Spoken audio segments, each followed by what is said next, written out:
For those of you who may not know, my name is Robbie Kubr. I'm the senior minister here at Gateway. And I'm excited to jump into what we're talking about today. Before I do, though, one quick thing I want to go over.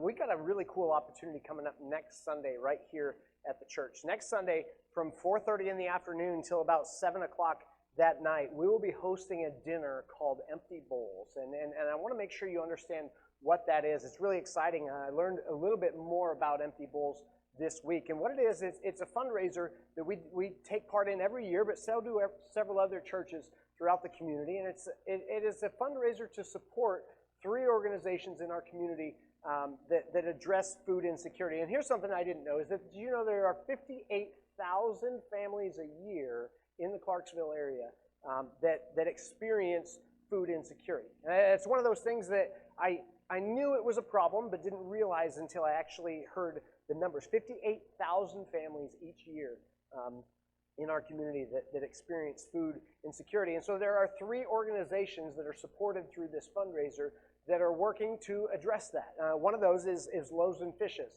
That's an organization that we support as a church. We give financially to them every month, but we also send volunteers to them every month to serve with them. And what Loaves and Fishes do is they provide a hot meal every single day around lunchtime for people in the community. And anyone who wants it can show up and can eat. They also do some additional food things where they'll help provide some extra food for people as well. But primarily, they provide that lunch meal every single day at Loaves and Fishes. And then there's another organization that does a similar thing called Manna Cafe, except they do it in the evening. They provide a warm meal in the evening, and also, especially in the colder months, they provide a shelter at night for people to come in and to be warm overnight. And then the third organization, Urban Ministries, they provide food boxes to people in the community. So when people are in need of extra food, they provide boxes of food for them to be able to take home and to have at home and to prepare as needed and things like that. And so those 3 organizations working together are really doing a great job in our community to address food insecurity. And so one of the things that the different faith communities around town have done is they've come together in this fundraiser every year, Empty Bowls, to help support the work of those 3 organizations. And so this Sunday, from 4:30 to 7, right here at the church, you can come and have a dinner. It's $15 a ticket, and that $15 will get you a dinner, a soup dinner, soup, bread, dessert, and drinks, and then also you'll get a little ceramic bowl as a part of it that has been painted as a reminder for you to take home and as a reminder for you to pray for those needs in our community throughout the year. If you can't make it to our Empty Bowls event that's going to be here at the church, there are several others happening around town, different churches around town throughout the week, and so you can check that out. We'd love for you to get some tickets, sign up.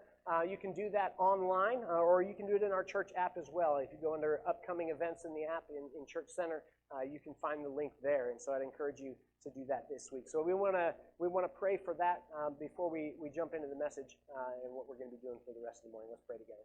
Father, we love you. We thank you so much for the opportunity you've given us as a church to be a part of what you're doing in Clarksville and around the world. And so, God, we just pray that as we get ready for Empty Bowls next week and the rest of the community throughout the week, as we get ready for that, we just pray that you would guide that event, that you would bring people who are generous to give to this need in our community. We pray that for the people that come through our doors and experience that meal here, we just pray that we can do a great job with them of modeling what you're like and also just supporting the work that you're doing through these awesome organizations. So thank you so much for that. Thank you for the way that you work amongst believers, is that so many people from around town have come together around this issue, and so we thank you for stirring people's hearts in that way, and we just pray that you would continue to provide for the needs in the community that way. God, we love you. It's in Jesus' name we pray. Amen. All right, we're going to just jump right into what we're talking about. If you've been around for the last several weeks, you know this, that we've been going through a series. We've been teaching through the beginning of the Gospel of Luke, and that's kind of a bigger, it's a small part of a bigger thing that we're going to be doing is over the next year and a half, really up until next Easter, we're going to continually come back to the Gospel of Luke and basically teach our way through the entire book between now and then, but today is kind of the last time we'll be talking about Luke in this first section. We'll take a break for the next several weeks, and we'll cover some different things over that few weeks and then come back to it after Easter. But we've been going through this series, and we've called this first part Investigating Jesus, particularly because at the very beginning of Luke, there are a lot of passages, a lot of stories that give a lot of credence to like this historical viability of the gospel and the historical accounts of Jesus, that he was actually a real person that walked the earth. And there's a lot of things in there about why we can believe the gospel of Luke. But what's really interesting, though, is that Luke's not the only one. Is that we have, if you've been around church for a while, you know this, we have 4 accounts of Jesus' life. And that may not sound like a lot to you, but when you consider it this way, it's actually pretty amazing that no other ancient figure that we study historically has this. No other ancient figure in the world has more biographies of their life that are written. It's so incredible that most ancient figures, you know, people who lived like not just a couple hundred years ago, but thousands of years ago, most ancient figures, we have 1, maybe 2 accounts of their life that were written, and those accounts were written usually hundreds of years after the actual person they were about had died. But yet with Jesus, we have 4 accounts that were all written within the lifetimes of the eyewitnesses who lived at the same time as Jesus. We have the account of Matthew. Matthew was an eyewitness. He claimed to be an eyewitness. Hey, I actually saw these things that he writes about. There's Mark, who travels with a guy named Peter, who is an eyewitness. We'll actually talk about Peter some more this morning. There's John, who also was an eyewitness. And then there's Luke, who wasn't himself an eyewitness, but who at the very beginning of his gospel writes, hey, I have carefully investigated everything, including talking to a whole bunch of eyewitnesses. And so what's in common with all 4 of these accounts is that they would have been very easily disproven at the time they were written, because all you had to do was go ask the people that it was written about. Just go to them and say, hey, did this really happen this way? Because it was written during the time of the lives of the people that experienced it, it would have been very, very easy to disprove. And so what's so awesome is that for us, for Christians, because we have this embarrassment of riches when it comes to the accounts of the life of Jesus, some of the stories of his life have been repeated. Is that some of them were in maybe Matthew's gospel, but also in Mark's gospel, or also in Luke's gospel. And today, the passage we're going to be looking at is in both the gospel of Matthew and in the gospel of Luke. They give a version. They each give a version of the events we're going to be talking about today. Now, in Matthew's gospel, this is really important to understand, is that Matthew was Jewish, and he was writing primarily to a Jewish audience. And so when Matthew talks about some things, he gives kind of a brief synopsis of events. He gives almost like a Cliff Notes version. But for you and I, sometimes when we read Matthew's version, it can leave us with a kind of an unrealistic picture of what it's like to follow Jesus. And we'll give you an example of what I mean by that. Is that we're going to read Matthew's version really quickly of the passage we're going to be looking at in Luke. And this is the version, to be honest, this is the version that I was the most familiar with when I was growing up. Growing up in church, this is the one that I heard all the time. And I got to be honest, it kind of freaked me out. It left me really uncomfortable thinking, I would hear this story and I would just be like, I can't do that. Like, if this is what it means to follow Jesus, I might be out because I don't know if I can do it that way.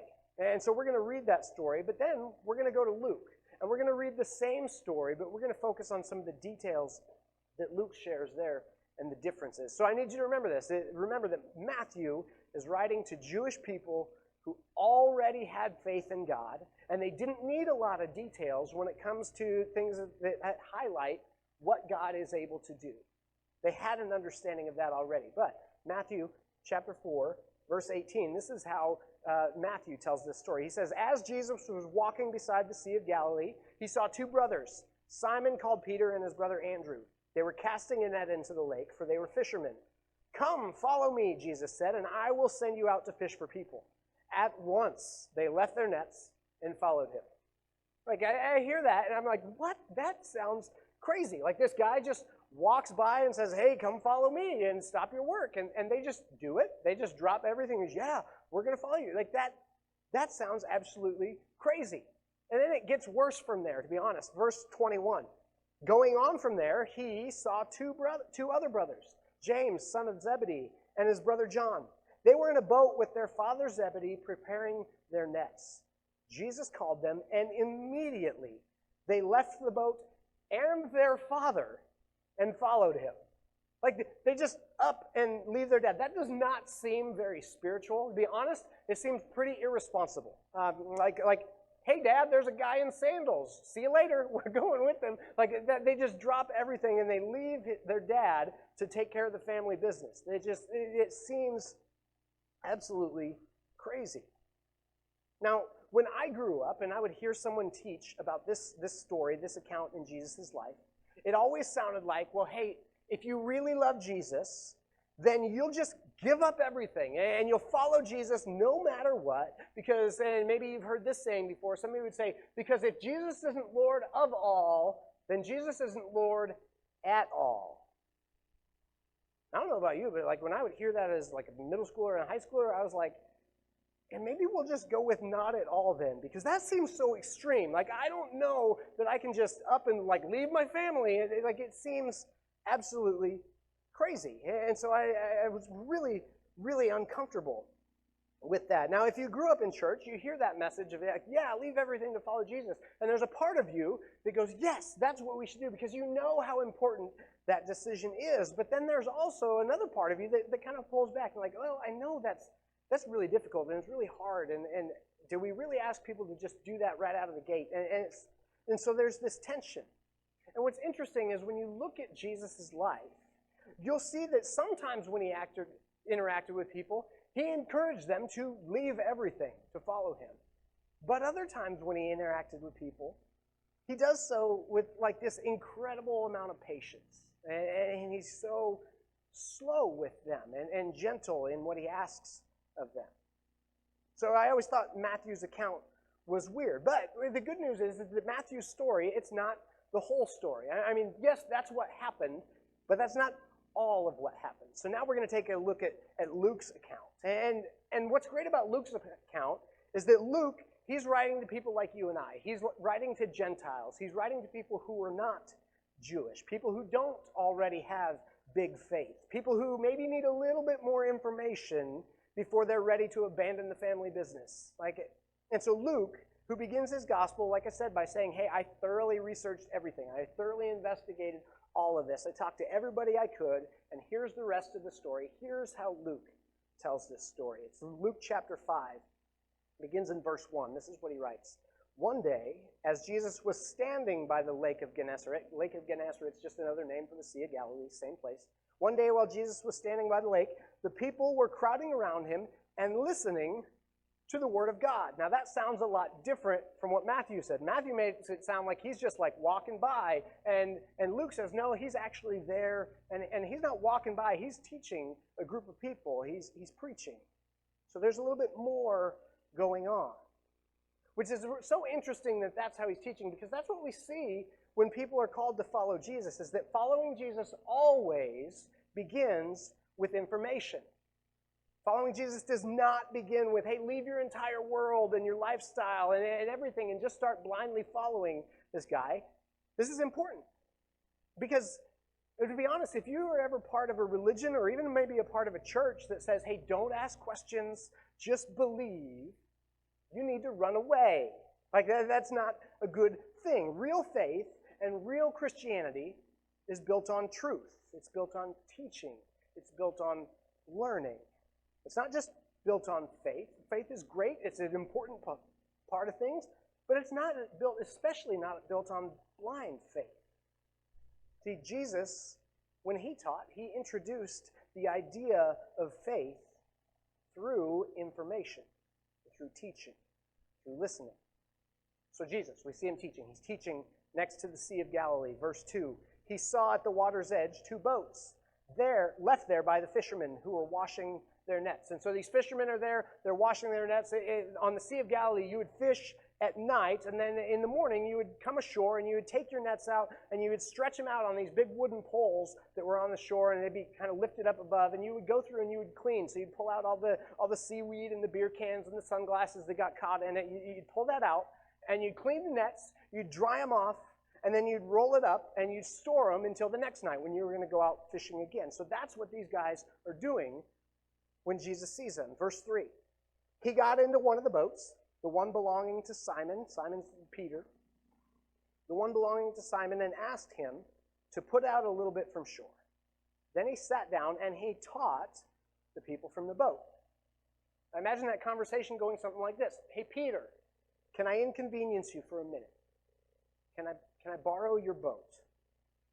I'm not asking you to abandon your life.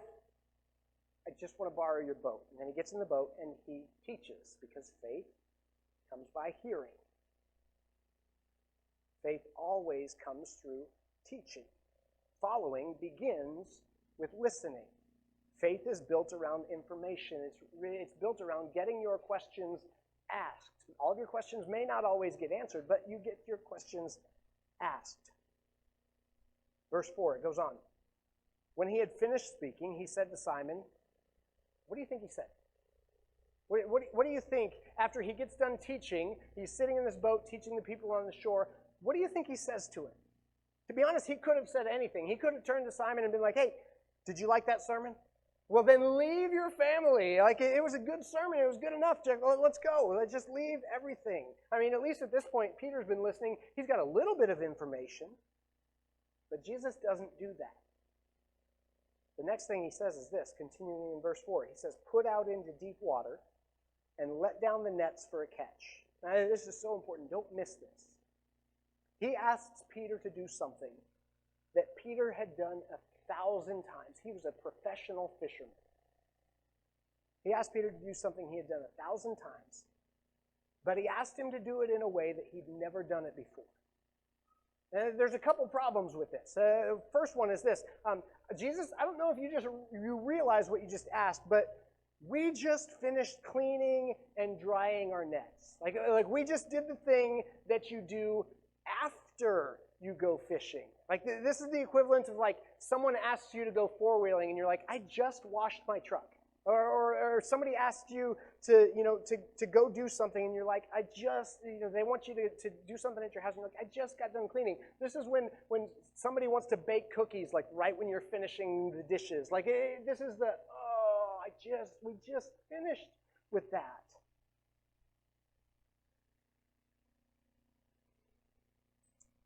So if I was Peter, I would imagine wanting to respond something like this, like, hey, Jesus, that was a great sermon, but you know nothing about fishing.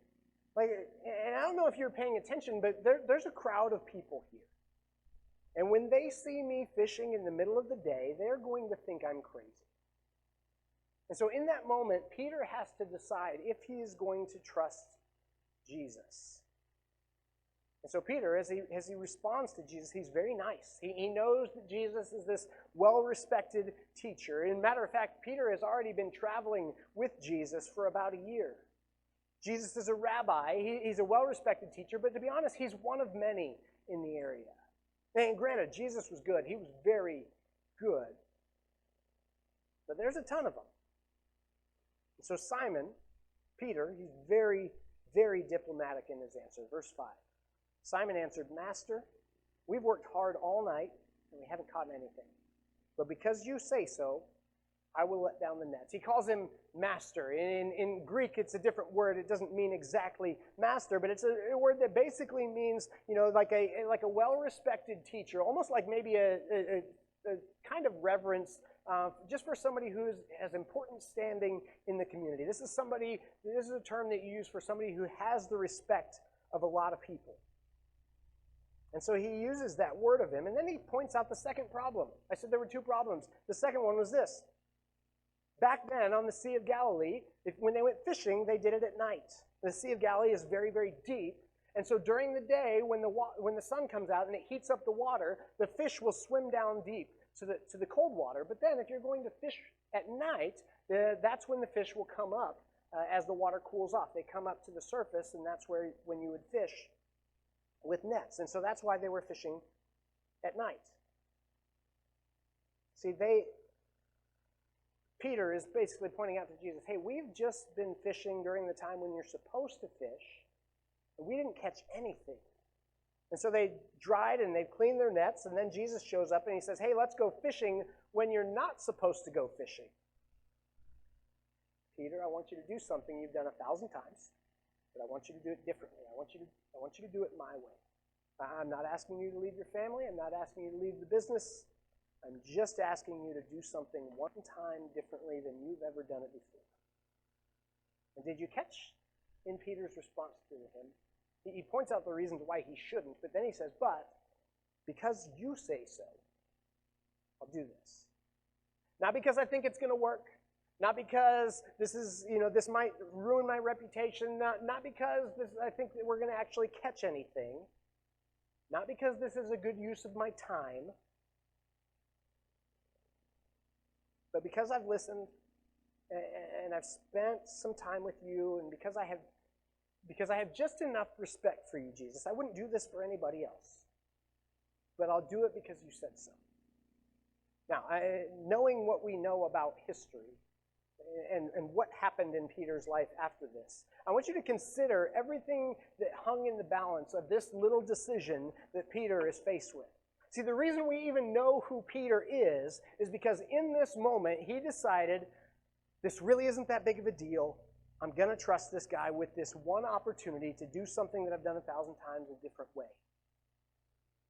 And to be honest, that's exactly where some of you are today.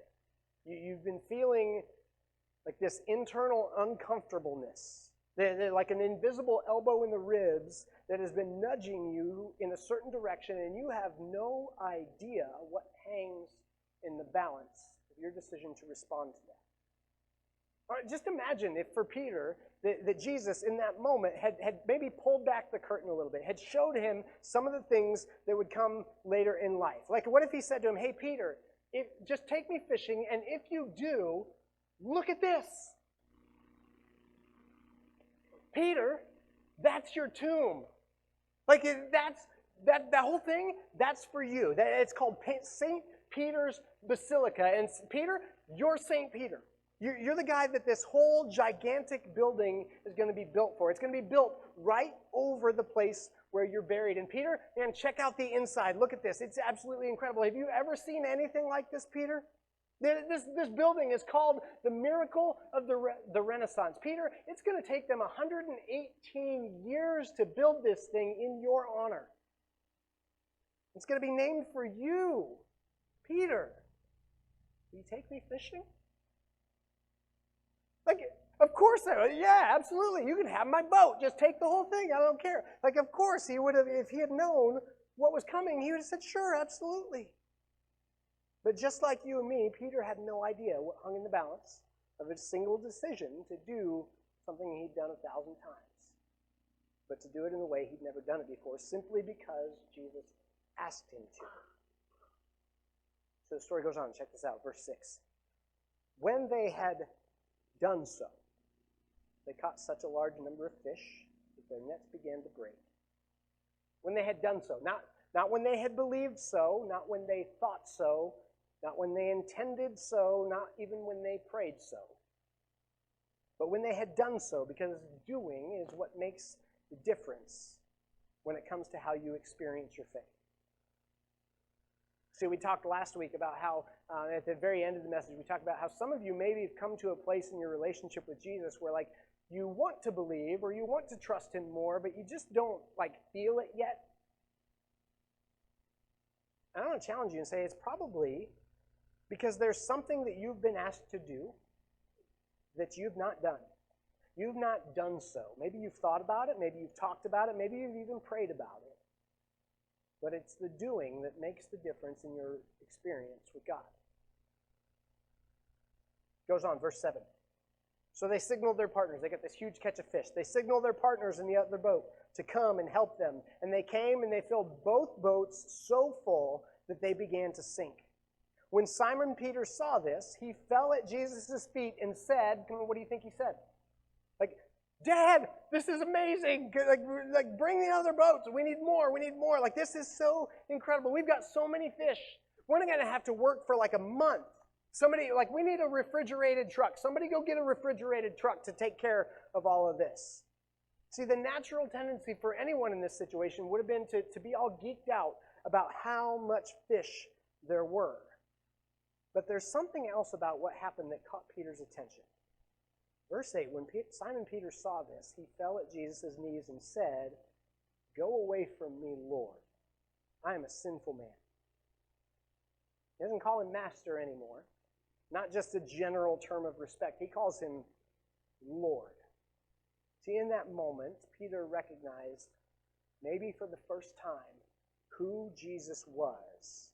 Even though he'd been traveling with Jesus for a year, he really got that first glimpse of, oh my goodness, now I'm beginning to understand who this is. And also in that moment, Peter recognized who he was. And this was the beginning of Peter's real relationship with Christ. He had been with him for a long time, but it wasn't until he took this small, practical step of faith that suddenly his eyes and his heart were opened and he experienced something he never could have imagined, and he realized, wow, I'm in the presence of my Lord. What's so funny is that Jesus didn't say to him, and I'm so glad you figured out that sinner part. I hope you feel bad about that. Now go, punish thyself. Jesus doesn't say that at all. He didn't say that because in spite of Peter being a sinner, Jesus was actually about to just invite him to follow him. Verse 9, for he and all his companions were astonished at the catch of fish they'd taken, and so were James and John, the sons of Zebedee, Simon's partners. Now this is really important. See, he says to him in those verses, he also says that from now on, you'll fish for people. He says, from now on. That's really important. He's basically saying, hey, Peter, I've got a future for you. I have something for you, and I couldn't even tell you what it was until you were willing to do something you'd done 1,000 times in the way that I wanted you to do it. And when you did that, your little trust in me, because you say so, it intersected with my faithfulness, and now you know who I am, and you know who you are, and now you can trust me when I say, I have a future for you. But it all hung in the balance of that single decision to trust Jesus. Verse 11. So they pulled their boats up on shore, left everything, and followed him. And you would have too. And I would have too. Not because he just shows up and says, hey, leave everything. But the reason we would have done it is because, just like the people in the story, they had listened, and then they inconvenienced themselves. And then they took a single step of faith that allowed God's faithfulness to be proven through their obedience. And then they were ready to leave their nets and follow it. See, I love this story because I feel like we can all find ourselves somewhere in this story. That all of us are in different places as far as following Jesus is concerned. And as different as our situations may seem, I think we can probably all find ourselves falling into one of 4 different stages of following Jesus. And I heard a sermon about 10 years ago from a pastor named Andy Stanley, and he summarized this in these 4 stages that I couldn't say it any better. So I take these points from him. But this is what he says, is that there's this first stage, and this is where some of you are at today. You're just in the sit and listen stage. The fact that you're here, or the fact that you're watching online today, whether you meant it to be this way or not, this is actually, you've taken a step to follow Jesus. Because following Jesus always begins with information. Christianity is built on true information. And so for some of you, the best thing you can do is just come back next week. Or just watch again next week. To get more information. Or maybe it's not even that. Maybe it's something else. Maybe somebody has given you a book. Like a Christian person gave you a book and you just kind of threw it on your shelf and you weren't going to really pay attention to it. And now you're like, man, maybe I should pick that up and read it. Maybe I should get a little bit more information. Maybe I could begin to ask some questions. Because that's where faith begins. Everyone in the Bible who followed Jesus started out with just at least a little bit of information. So some of you, a huge step of faith would be just to continue putting yourself in an environment that will supply you with that information. Some of you are in the second phase. The second phase is what we call loan him the boat. This is the phase it's a little bit inconvenient. See, for some of you, there's something that needs to happen that would maybe inconvenience you a little bit, but if you're honest, it's not going to cost you, really. Like, for some of you, this is a conversation where you can ask questions that you've never, actually verbalized before.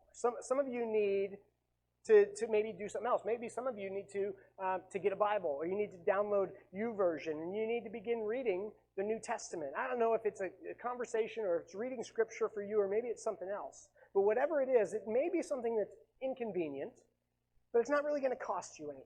You don't have to change your entire life. You don't have to quit smoking or give up a bunch of money or break up with anybody.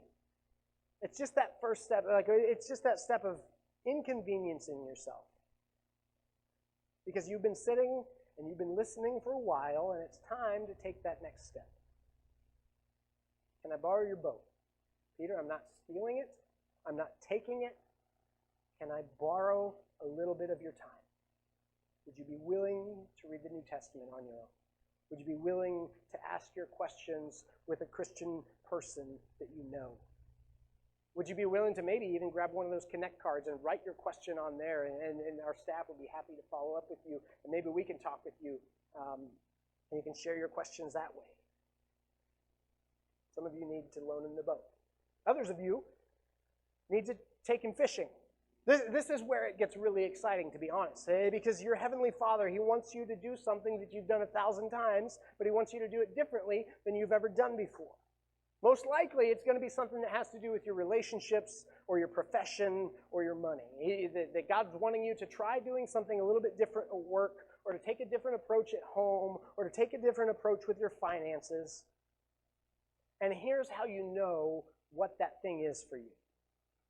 You've listened, you've maybe gotten some questions answered, and every once in a while, when you're praying, or maybe if you're not praying, when you're alone and you're kind of like zoned out, and something on the inside of you says, I really need to begin, or I really need to stop, or I really need to start. And in your own way, you already know that somehow your conscience has been tuned into something, because there's something that never used to bother you, but now it's started to bother you. And you can't seem to get it out of your mind. It's not changed your whole life, but there is this one thing. And it's as if it might be the voice of God. And you have no idea what hangs in the balance. But you're scared to death. You're scared because to do your relationships differently, well then what if he leaves? Or what if it goes badly? What if she hates me? And you're scared to invest in those relationships the way that God has asked you to. Maybe it's money, and you're looking at it going, I don't know how I can live on less. I don't know how I could give anything away. I'm already, things are already really tight. I don't know what it is for you, but whatever it is, if you will just allow your tiny faith to intersect with God's faithfulness, then you will one day reach a point where you will sit back and say, oh my goodness, and you look back and you say, God, you knew my name. You knew exactly what I needed and where I was. And that was you the entire time that had been just gently reaching into my life and trying to get my attention. And your life will be different because you will have done what your Heavenly Father has invited you to do. Some of you need to take him fishing. But then that last phase is, some of you need to leave your nets. You've seen God come through enough in your life. You've seen it happen enough times that it's time to surrender your whole life. You've been messing around saying, okay, God, you can have this part of my life, but not this part. And some of you just got to quit playing those silly games and say, okay, my whole life, everything, it's yours. I want your will in every single area. Now, wherever you're at in those 4 stages, the point is not to grade yourself. This is not a scale. 4 is not an A and 1 is like a D. This is not something like that. The issue is just simply this. Are you willing to take the next step? What is the next step? Take it. Because this is why I want this for you. Because you have no idea what hangs in the balance. You have no idea the pain that you may save yourself in future generations. You have no idea the good that may come out of it. But you do know what happens if you don't take that step. Everything stays the same. Or maybe gets worse. If it was going to get better, it would have by now. You don't want to spend your life looking back and wondering what God might have done if you'd said yes. You don't want to spend another season of your life wandering around wondering where was God when the issue was actually your unwillingness to simply say yes to something that you've done 1,000 times. But this time I'm going to do it a little bit differently. I'm going to do it the way that God has asked me to do it. So as we wrap up, as we finish, if I could leave you with like just one last little nugget, like one thing that I hope that you would remember from today, it's this. Is that the most important step in your spiritual journey is not your first step, and it's not your most recent step. Whether that step was forwards or backwards, where you've been having 60 years of forward steps in your relationship with Jesus, or it's been 60 years of running away backward steps, or some combination of both. The most important step in your spiritual life is the next one. God is not impressed with your past, and He is not scared off by it either. He just wants you to take that next step. And I promise you, if you will take it, you will never regret it. But if you don't take it, you'll never know what God might have done in your life. What's your next step?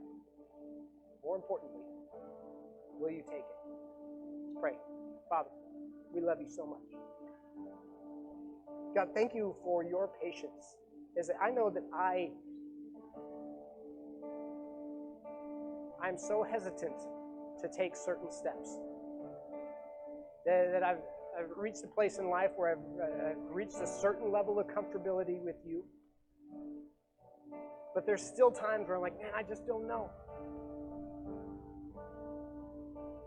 Would you help me to take the next step? Would you help each person in this room or watching online to take that next step of faith with you? God, help us not to look back on life and to say, and what would have happened? What could have happened? Because honestly, we already know. We already know where that's going.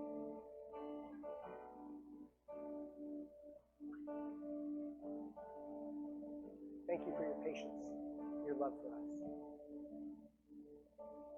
Thank you for your loving patience that gently gives us opportunities to trust you.